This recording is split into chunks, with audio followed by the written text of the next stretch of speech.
Nako, maraming nakapansin. Tila yata itong si Ping Lacson, sabi ng iba na nagsasalita daw na akma si Senator Rodante Marcoleta, bigla daw ito ininterrupt dahil daw yung si Orly Regala, nagsasalita na tungkol sa Malacanang. Sabi niya ng iba, hindi sa akin galing, papunta na daw dun sa target. Sino kaya ang target sa Malacanang? No? Baka may mga tao doon. Kayo naman, no? Yung aktong nagtanong si Senator Marcoleta doon kay Orly at nagsasalita na daw si Orly, bigla daw to ininterrupt ni Ping Lacson, no? Hindi naman natin alam kung talaga kung yung nagkataon lang o sinasadya. No, mamaya, hugisan nyo o damahin nyo, pakiramdaman nyo kung yung ba ay sinasadya ni Senator Ping Lacson, no? Kasi alam naman natin dito, ha, marami dyan. Maraming magagandang magtanong dyan, pero mas maganda po magtanong si Senator Rodante Marcoleta. Siguro, dahil sa kasanayan niya dati siyang litigation lawyer, at sanay siya sabi niya, lagi niya sabi, di ba, bakbakan to sa Senado. Ibig sabihin, sanay siya sa debate. Di ba? Hindi katulad ng mga to, nila Ping, nila Erwin Tulfo, sanay siya sa programa nila na yung mag-asawa, pinagbabate, yung mag-asawa, ginaganto. Alam mo yun, malayo eh. Kasi itong pinag-uusapan dito, ang iniingatan nila dito kung sakali may kasalanan sila, yung kayamanan ng kaba ng bayan na nakuha nila, allegedly lang ha. Diba, may nakuha kang kayamanan ng bayan. Mas iniingatan mo yun kaysa sa sarili mong buhay eh. Totoo yan. Anong igagawin mo? Ayaw mo mawala yung kayamanan na nakulimbat mo.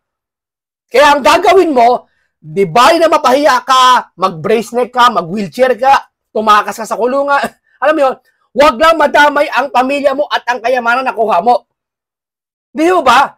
Ganyan po nangyayari. Kaya, sa pagkakataong ito, pakinggan nyo po at damahin na biglang ininterrupt daw. Kasi ito, hindi natin mahuhusgahan to, pero ako naramdaman ko parang ang ininterrupt, no? Pero, kayo na humusga kung talagang ininterrupt po, no? Ito. Thank you, Mr. Chair. May maibigay ka ba na pangalan? Kasi ang sinasabi mo lang ngayon, as far as you're concerned, during ikaw ay nagdo-duty, nagro-rotation basis yung duty. So pag wala ka, absent ka, iba ang nagdo-duty, iba rin ang nagtatanggap sa pera at nagdi-deliver. Ito magaling talaga si Senator Bato de la Rosa magtanong. Minamaliit lang ng mga to. Di ba? Tuloy natin, pasensya na. Correct. Senator De La Rosa, may I just remind you na isang follow-up. Pero kung gusto mo ituloy at pahig si Senator Marcoleta, naka-charge sa oras niya, yung mga susunod na tanong. Okay? Ang bait niya ngayon ni Lacson kalmang-kalma kayo ngayon dyan Okay lang. Sige boss, nandiyan lang naman ako sa iyo. Go ahead. Meron ka pa namang 4 na minuto pa mahigit yan. Yes sir, so, sige. Very quick lang. So, pag hindi ka duty, may ibang nag-deliver ng pera kay Saldico at kay Speaker Romualdez. Pag nangyayari yan, sir, pag hindi ako duty, may makadetail talaga sa basura na yan. Pero ang authorized lang na mag-deliver at mag-receive niyan is yung 2 tao na binanggit ko, which is John Paul Estrada and Mark Tiksay. Dapat ipatawag yung John Paul na yan, pati yung Mark Estrada na yan. Okay. Thank you, Mr. Chair. Thank you, Senator Marcoleta. Mr. Gutesa, sa panig ng pagdi-deliver sa bahay ni... Napapabugtong niya si Ping Lacson Magtatanong si Senator Marcoleta Di ba? Kasi alam niya, gulo. Hindi naman gulo na dahil sa gusto niyang gulo, no? Malamang magkakagulo na naman pag talagang question mo tong si Senator Marcoleta, no? Former Speaker Martin Romualdez. Sinong tao ang nagre-receive? Sa mga ganun, sir, na may contact, Your Honor, is yung si Paul at si Mark lang ang may contact doon sa receiver. So pagdating doon, nakabukas na yung gate doon sa Forbes, pumapasok na lang kami. Then, pag nabuhat na namin yung mga malita na ibaba na, so lalabas na kami. Wala na kaming basta may deliver lang namin yung mga basura doon sa bahay, wala na kaming noon, Your Honor. Alin-aling bahay yung ang 42. pinagdi-deliveran mo sa panig ni former Speaker Martin Romualdez? Yes, Your Honor, yung 42, yung dito sa may Tagig. Forbes Park. Ito maputol tayo Maraming umaugong na balita ngayon na hindi na totoo yung pahayag nito. Yeah? Para ba tila kinakampihan nila si Romualdez na wala pa naman din eh. Iimbestigahan pa naman eh. Pero nakadefensive na agad sila. Sa bagay, kahit anong nakaumisa ng isang tao, talaga pag idol mo, at nasa administrasyon, idol mo si loyalist ka, BBM ka, kahit anong sama ng ginagawa ng administrasyon niya, pabor sa'yo. Tapos magagalit-galitan ka na sa rally, kung ano, mag-rally ka, ayaw namin ng korupsyon. Kaya tingnan mo yung mga pinklawan. Hindi malaman kung saan sasakay na issue. Totoo. Hindi nila malaman kung sisigaw nila Sara resign o BBM resign. Pag BBM resign, uupo si Sara. Takot sila. Pag Sara resign, mapapaya sila kasi yung rally na yon para sa flood control. Ngayon, wala silang masisi. Wala silang masakyan kung ano issue sa sakyan nila. Diba? Nalilito sila. No? O, ito. Ito. Wala nang iba? Mayroon pa yung bago na... Teka lang. Bago pala yan. Nakalimutan ko. Baka makalimutan ko eh. Nasa Forbes Park yon. Pumunta to kamo. Hingi ng plate number ng sasakyan niya. Kung yan ba ay vehicle ng government, gamit mo, nasa serbisyo ka pa, o private car mo yan, hingiin ang CCTV ng Forbes Park. Aba, yung Mumuray subdivision niya, mga squatter area nga, may CCTV sa labas. Eh. Yan pa kaya, wala. Malamang ang CCTV niyan, high definition. Kitang-kita, parang sa Maynila. Kita yung mga plate number. Oh. Pati mo ka, kitang-kita kung ano yung hawak niya cellphone. Di ba? Hindi yung malabong CCTV yan. Ngayon, sa Forbes Park, kung ilang beses pala, 3 times a week ka napunta dyan. Now, tignan ngayon ang CCTV dyan para malaman kung pupunta talaga siya. At pag nalaman, doon na papasok talaga ang malalim na investigasyon. Kaya yung mga nagsasabi dyan na ito, sinungaling, nako, mag-ingat-ingat kasi sabi nyo. No? O, sige ito. Karaan doon sa 19 Nara, yung dating bahay ni Michael Yang. Sa pagkakatanda mo, mayroon pang ibang lugar na kung saan nagdi-deliver kayo? Sa Aguado, dyan sa Malacanang. Aguado? Excuse me, Senator Marcoleta. Sino Michael Yang? Nakita nyo? Isa, ulitin ko. 19 Nara, yung dating bahay ni Michael Yang. O, umpisa, medyo sa Wala ulo. na kaming nun, Your Honor. Alin-aling bahay Yung ang 42. pinagdi-deliveran mo sa panig ni former Speaker Martin Romualdez? Alimbahay, yan na. Yes, Your Honor, yung 42, yung dito sa may Forbes Park. Yun lang? Yun lang, tingnan mo ha. Ang iba? Mayroon pa yung bago nakaraan doon sa 19 Nara, yung dating bahay ni Michael Yang. Oo. Sa pagkakatanda mo, mayroon pang ibang lugar na kung saan nagdi-deliver kayo? Ayan o. Madudulas parang, dito kasi, may iba pang lugar na parang madideliver kayo. Madudulas eh. Madudulas to daw. Sa Aguado, dyan sa Malacanang. Ayan na. Nagbagit na malaki. Tingnan mo si Ping Lacson ha. Aguado? Excuse me, Senator Marcoleta. Sino Michael Yang? Yung dating sa Pugo yata yon. Yung dating sa Pugo. Yung Michael Yang. dating bahay. Ito yung sinasabing kung saan akmang interrupt ang ginawa ni Ping Lacson. Ako mabibigyan ko ng opinion dito ha, sa reaction sa video na to ha. Re-reaction natin tong buong video na to. Sa aking palagay, hindi natin pwede sabihin si Ping Lacson nag-interrupt. No?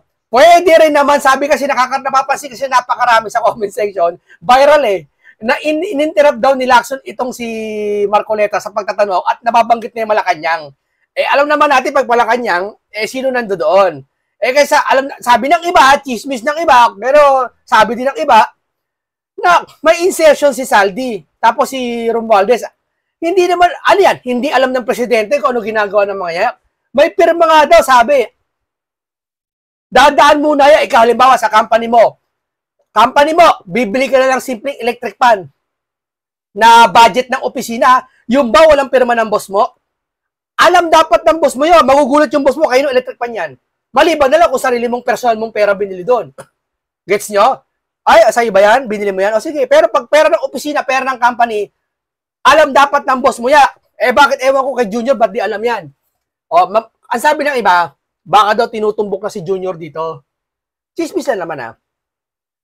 Kaya hindi natin masasabi kung itong si Ping Lacson, i-interrupt ba niya? Kayo na lang po maghusga mga kababayan. Kasi sa akin, siguro, 60% na hindi naman interrupt, 70% naman na hindi interrupt, coincidence lang, 30% na maaari. Pero, tsorya lang yon, no? Tuloy natin. Si Michael Yang, Dating bahay. Yes, Your Honor. Okay, thank you. Ibig mo sabihin, nabili ni Speaker Martin yung bahay ni Michael yan? Allegedly, Your Honor. Tama, nilagay niya pang allegedly. Helicopter nga nakakabili.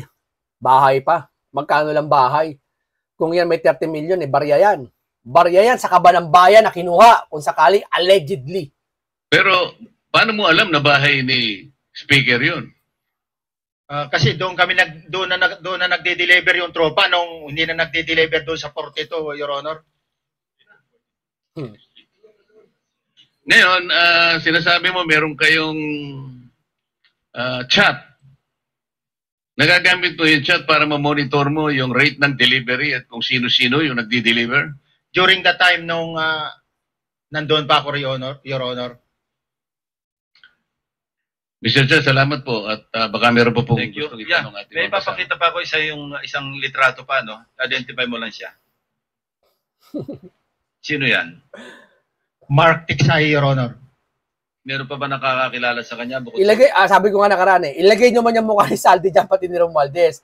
Baka kasi sabi ko nga, Ika po, baka magkaparehas lang yung pangalan Martin Romualdez.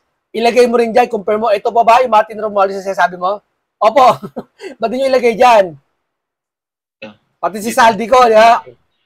Nabanggit kasi ni Engineer Alcantara rin dito eh. Sa salaysay mo noong September 23, sinasabi mo, hindi ko po siya na-meet during pagdadala. Ang tao niya po ay may alias lang na Paul at Mark. Na-meet mo ito si Mark, Engineer? Sa Valle Verde po, once lang po. So, kinukonfirm. Etong si Henry Alcantara, ako ito hatol ko Nagsasabi ng totoo, 60%. 40% nagsisinungaling. Ayan ang hatol ko sa kanya. Ako bilang isang biblical debater ako dati, marunong ako tumansya ng kalaban No? Sa palagay ko sa kanya, kaya siya nagsisinungaling, may iniingatan siyang dalawang bagay. Una, pamilya niya at kasama sarili niya. Pangalawa, yung perang allegedly nakuha niya. Yan ang iniingatan niya. Wala akong ibang nakikita na para ingatan ng buhay niya, yung iba pang nakuha niya nakaw. Basta yun ang nakikita ko sa kanya. Yun ang nararamdaman ko sa pagsasalita niya. Si Mark Texa ito. Mark po and Paul, karaniwan po. Okay, thank you. Thank you, Senator Marcola. Mr. Chair, may tatanong lang po kung Yes. with the permission of... Yeah. Si Okay. Erwin. Ito naman si Erwin Tulfo. Si Senator Erwin Tulfo. Senator Erwin Tulfo, tanong nyo naman yung binanggit niyan na si ACT-CIS. Diba? Kasi magkakaisama kayo dyan. Alam ko, congressman ka dyan eh. Sama ba sa ACT-CIS, congressman si Erwin Tulfo? Tapos dati si Eric Yap. So tanongin mo naman kung ano issue kay Eric Yap. Diba? Para malinawan yung tao na hindi kayo pagdudahan. Hindi naman kayo pagbibintangan eh. Mas lalo kayong pagbibintangan kapag na-imbis na itanong mo yun, na side mo, mapaliwanagan mo, mas lalo magdududa yung tao na umiiwas kayo. Paliwanagan mo para dyan pala maayos na kung ano yung dinidikit sa yung issue tungkol kay Eric Yap na bilang representative ng ACT-CIS. Di ba? Pag batas-batas o walang batas-batas, ang galing-galing mo po. Di ba?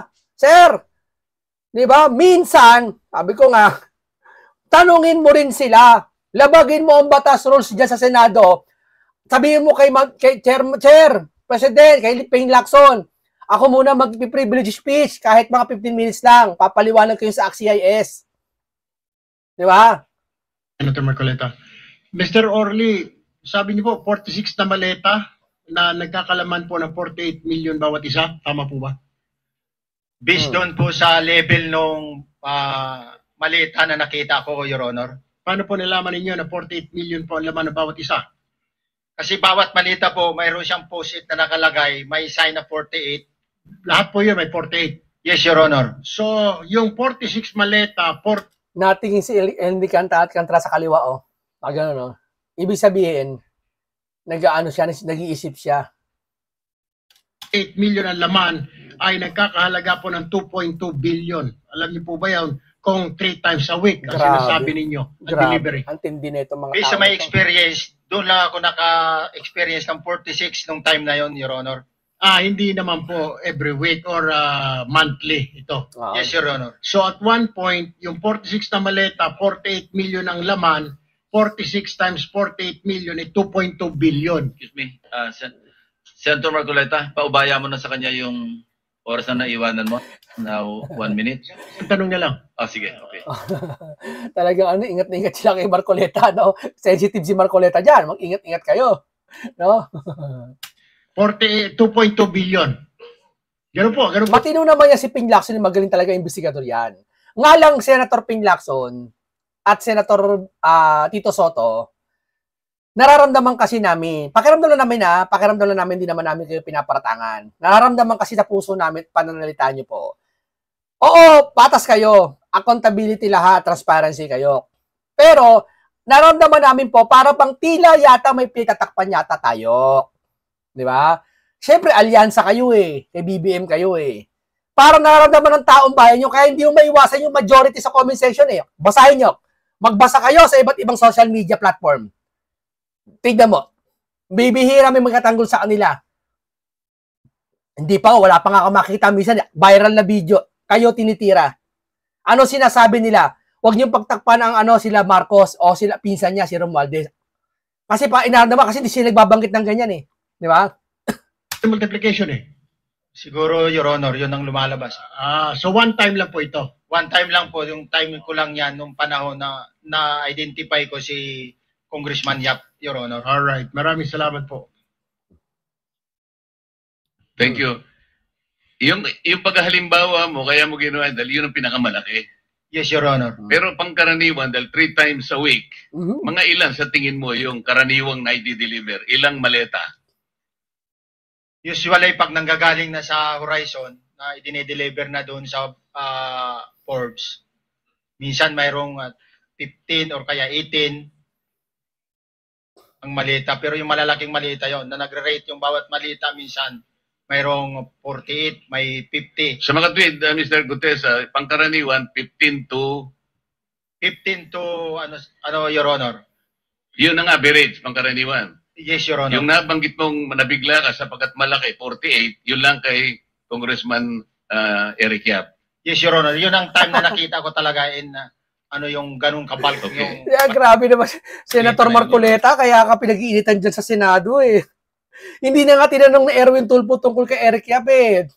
Isiningit mo na naman yung 48 kay Eric Yap. Wala pang congressman. Di ba? Kaya po si Senator Rodante Marcoleta, mainit ang pakiramdam ng mga Senador Jack. Totoo naman kasi. Di ba? Bakit mo pag natakpan nyo isang bagay? Ngayon kayo nababalikan ng mga sinasabi nyo na pitat si Marcoleta iniiwas sa mga Duterte. Kaya nga sabi ko sa inyo mga kababayan sila na ang Blue Ribbon Committee. Sila nakaupo dyan. Yung inaano yung dati kay Marcoleta, kay Senator Rodante Marcoleta, na isinasabi nila na tila yata lalo si Tito Soto, nagpa-interview ka lata sa Billionaire News yata yun, hindi ko alam hindi yata sa Billionaire News hindi ko sigurado. Ang sabi mo, natatandaan namin yun nasabi mo doon na biglang iniwas ni Senator Marcoleta yung tanong nung papunta na kala Duterte yata. Parang ganon, tungkol dun sa DAP yata yun. Hindi ko malinaw masyado pero alam ng ibang tao yan. Alam nila nanay, tatay niya nanonood sa akin. Bigla daw iniwas mo. So, lumalabas tuloy sa mga audience, sa mga taong nakakarinig, yung pagkasabi mo na yon na nakakapanghikayat, na hindi ka na although hindi ka nanghihikayat, pero nakakapanghikayat yung sinabi mo, na naniniwala sila na tuloy umiiwas si Senator Rodante Marcoleta na banggitin ang issue ng dating kay Pangulo Rodrigo Duterte. Hindi ba? Akala tuloy ng tao, umiiwas si Marcoleta, pitatakpan. Di ba? Yun ang iniisip ng taong bayan hindi pala totoo. Ngayon, ito naman. Binabalikan naman kayo ngayon. Banggitin mo naman, Senator Erwin Tulfo, yung AXIA, hindi niya binanggit. Binanggit si Senator Marcoleta ngayon. Para ba nangaasar lagi si Senator Marcoleta kaya inis na inis sila Di ba? Kaya inis na inis sila dyan kasi yun ang katotohanan. Hindi si Senator Rodante Marcoleta ang nananakip. Tatandaan nyo yan. Ngayon, kayo na ang Blue Ribbon dyan nakaupo. Bakit din nyo imbestigahan yung mga Duterte? Bakit? Kasi alam nyo magagayat yung taong bayan. Bakit? Dahil alam naman nila na yung tao nakakulong na doon, imbis na unahin yan, mas uunahin nyo pa yon. Tama? Wala naman sinasabi hindi unahin si Duterte. Nga lang, unahin nyo muna yung ngayon. Kasi isa-isa nang tumatakas papunta sa iba't ibang bansa yung mga iniimbestigahan. Hindi niya maimbitahan dyan eh. Di ba? Dito, may nakita ko iniimbitahan dyan ng mga big fish talaga. Wala pa naman hanggang ngayon eh. Sino ba yan? Mga yan? Bagman lang yung mga yan. Di ba? May nakita na ba kayo inimbitahan ng big fish dyan? Wala. Di ba? Na kayo dapat ang pasya na mag-iimbita dyan. Nasa chairman ng Blue Ribbon Committee. Ngayon nyo sabihin na may direksyon ng Blue Ribbon nyo. Di ba? Ni big fish niya, wala eh. Mr. Chair, payagan niyo sana akong magtanong lang ng isang tanong kay Mr. Diskaya. Mr. Diskaya, naalala mo, nagkaroon ka ng supplemental affidavit na binasa mo dito. Medyo mahaba pa nga eh, di ba? Naalala mo yung nakaraan? Ito yung supplemental affidavit mo. Okay. Yes po, Your Na Honor. may petsang September 23, 2025. Ito yung nakaraang hearing natin. Yes po, Your Honor. Napansin ko kasi nung pinakinggan ko yung tiningnan ko sa ating transcript, parang hindi mo binasa yung paragraph 30 na kung saan binabanggit dito yung DPWH Region 1. Chinek ko talaga kaninang umaga, nirecheck ko uli, hindi nasama sa binasa mo ito. Ano ito, nagkamali ka lang o... Your Honor, talagang hindi ko po nabasa dahil masyado na pong mahaba yung ano ko. Yung binabasa ko po. Hindi nga, sabihin mo na nagkamali ka lang, hindi mo sinasadya. Hindi po sinasadya. Pero dito po, wala rin po eh. Hindi baka nakalimutan pong ilagay, kaya hindi ko po nabasa. Tsaka pinatigil po ako doon sa... sorry. Nagkamali po ng page. Napatigil ka na kasi binabanggit na yung mga big fish. Ito po, 30 po sa Region 1. Meron pala. Oo nga, nandito yung paragraph 30, DPWS Region 1. Yes po, Your Honor. Pero nung checking ko yung transcript, hindi mo binasa ito. Opo, yes po, Honor, kasi mahaba na po. Hindi, nabasa mo yung 31 hanggang 37 eh. Ito nalaktaban mo yung 30. Kaya lang ako nagtataka, kaya tinatanong kita, sinadya mo ba to o nagkamali ka lang? Hindi po, Your Honor, kasi napatigil na po ako noon nung... Hindi nga, sagutin mo, nagkamali ka lang. Hindi po, Your Honor. Hindi po ako nagkamali. Ano nga? Sinadya mo? Hindi po, Your Honor. Bali, alam ko po parang pinatigil na po ako dito dahil masyado na po mahaba yung binabasa ko. Hindi, ganito, pinatigil ka, nung pagpatuloy mo, nakaligtaan mo yung number 30. Nalaktawan mo siguro. Yes po, Your Honor. Ito, papaliwanag ko Nangyari to kay Orly. Kailan nyo naman si Orly, di ba? Orly, yan si Orly Remulla. Remulla tuloy. Sige kasi nasingit to si Remulla eh. Regala! Ito, dyan. Meron daw balita ngayon. Kalat sa social media eh. Talagang pitatanggol nila si Romualdez. No? Na si Orly daw, yung sinumpaang salaysay, tila daw tinuturuan ni Marcoleta, di ba nakita nyo bumangon si Senator Marcoleta, inabot. Kasi di ba yung binabasa nga, sabi, ito, basahin mo ng buo. Huwag kang magsasabi ni Marcoleta, sinera mo ng pangay. Huwag kang magsaside comment, basahin mo yung nakalagay mo sa salaysay dyan. Yak, ibinigay niya, nagmalasakit pa si Senator Marcoleta, umikot pa, di ba? Binigay doon. Yun, kinuha yung clip na yon, binairal ng mga pinklawan. Ang nakapagtataka sa mga to, ang sumasaw-saw mga pinklawan. Hindi naman yung mga BBM, loyalist. Nakikisang-ayon na lang sila. Pero, magtataka ka, tama yung ginagawa ng mga pinklawan, sasaw-saw sila sa issue na mali pa yung hindi lamat ng pinklawan, yung ibang pinklawan tahimik lang eh. Sumasaw-saw sila sa issue na hindi nila alam. Tulad na isa, may mga nakita akong post, talagang kakampings. Si Senator Marcoleta daw, tumayo, kasi putol na daw yung testimony ng Orly. Tapos ang ginawa ni Marcoleta, inimbento daw yung salaysay para ibinigay kay Orly. Ito, basahin mo. Parang ganon. Pinalilitaw nila na binigyan ng sariling script si Orly ni Senator Marcoleta galing sa kanyang kaisipan para ibigay ko early, para banggitin sa atin. Yun ang pinaglilitaw nila. Bagay na hindi totoo. Bakit? Diyan po, binibigyan lahat ng kopya ng mga senador. Hindi ka makakalusot. Hindi yan parang kayo mga nasa school nyo, pag may kodigo kayo, kayo lang may kodigo. Yan, lahat binibigyan, maski sila Senator Erwin, maliban nila kung di mo basahin. Eng ka pag di nyo binasa. Katulad ng isang senador dyan, si Matching. Wala daw palibot na binigay sa salaysay nakaraan. Kaya sabi ko sa inyo, yung salaysay na yan, pinabibintangan si Senator Marcoleta na binago daw kasi daw nagtanong dun sa at tignan mo, si Diskaya ngayon, may nakaligtaan sa mga binasa. Kasi dyan sa Senate na yan, pag nandiyan ka, hindi ka sanay umupo dyan. Ang mangyayari sa'yo dyan, pressure ka. Kakalma ka lang dyan, pag palagi mo sa 3 oras ka na, no? Nandiyan dyan, no? Kakalma ka dyan. Mga 5 oras ka na nandiyan dyan, kalmado ka na. Pero pag nandiyan sa loob ng 1 oras, tension ka dyan. Siyempre, tatanungin ka, dinidepensa mo yung kayamanan mo, pamilya mo, sarili mo, yung mga sasabihin mo, yung salaysay mo. Kaya yung mga yan, may nakakaligtaan basahin. Kaya yung kay Orly, nakikita ko, nakaligtaan niya o kaya hindi niya nabasa. Kaya binigyan ni Senator Marcoleta yung kopya. Paglilinaw lang to kasi inililigaw ng mga yan, hindi naman mga loyalista ang liligaw Yung mga kakampings na hindi naman lahat gusto nilang palitawin, kala mo.